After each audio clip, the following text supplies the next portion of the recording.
Oh, well, howdy. This is Rich.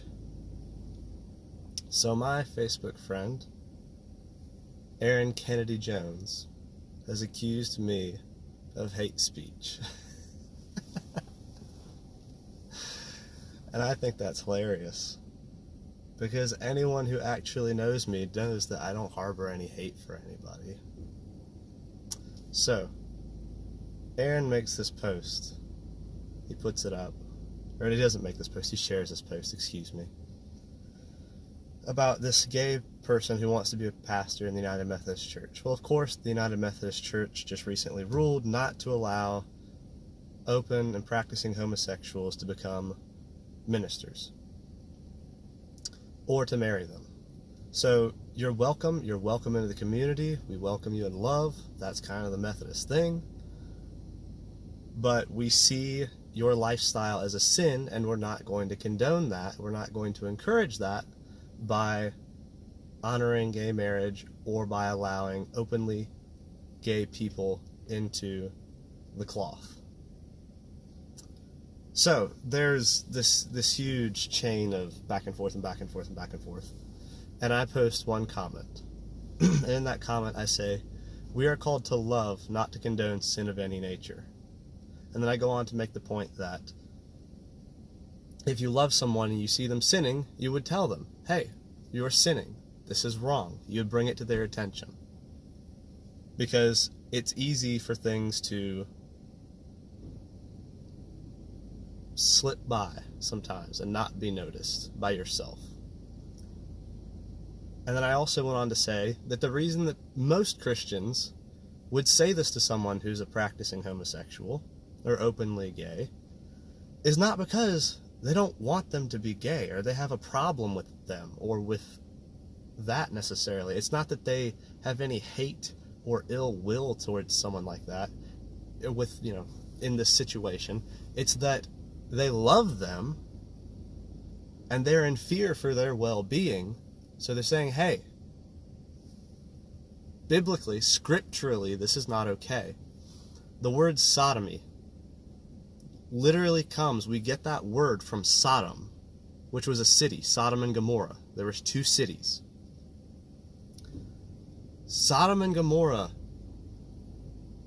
were destroyed by God. They were destroyed by God's wrath. So, one of the big deals about the corruption in Sodom and Gomorrah that caused God to unleash his wrath on them was because homosexuality was rampant in those cities.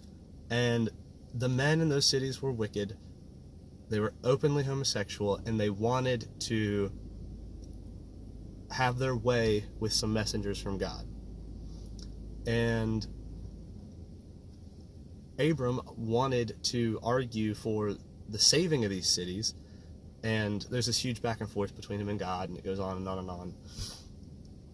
And God says, get out, I'm going to burn these cities to the ground. And he does. And every man, woman, and child in those cities died at the hand of God. And his wife, on their way out, turns back and looks to the cities because her heart's still with the cities, and she's turned to salt on her way out. And she's dead. Now she's gone. So that's a pretty clear case that God's not real happy with that. That in God's eyes, that's not okay. And there's also, I believe, there's another passage in the Bible, the book skips me right now, in which it said that a man shall not lie with another man as with a woman, for it is an abomination unto the Lord. That's pretty cut and dry. If you are a Christian, if you are a practicing Christian, you believe the Bible, you read this book, you believe this book, I read this book, you should see the notes I've got in this thing. If you actually have the fear of God, which you should, as well as the love of God in you,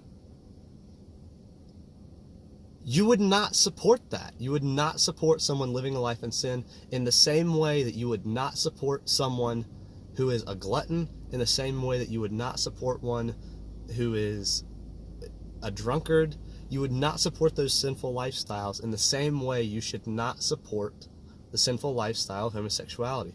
That being said, I have family members who are gay, and I love them. I love them, but I don't support their lifestyle. I have members of my church family who are gay, and I love them, and I don't support their lifestyle.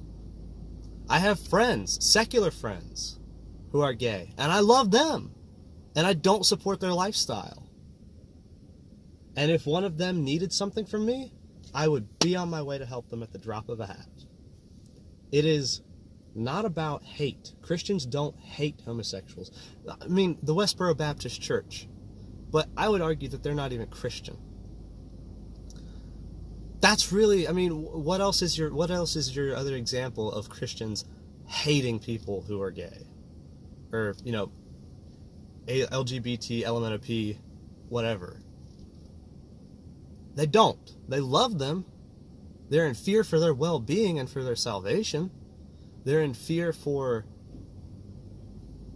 the content of their souls. But they don't hate them. They don't have anything against them. They love them, as they're called to. So this idea that saying that we are called to love someone and love them in spite of their sin, but not to condone their sin, this idea that that's bad is ridiculous. If you condone someone's sinful nature, you are placing a stumbling block in their way, and you are now guilty of sin.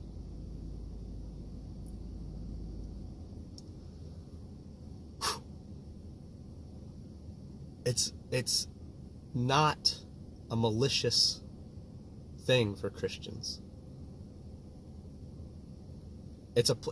Christians will call out these things out of love because they know what the consequences are. They're aware. But people who are supposedly Christian, people who don't read, people who are not in the Word, people who don't know the fear of the Lord, people who don't know that, people who are not connected with God, will excuse it. They will make up excuses. They will condone it. They will condone all sorts of sin.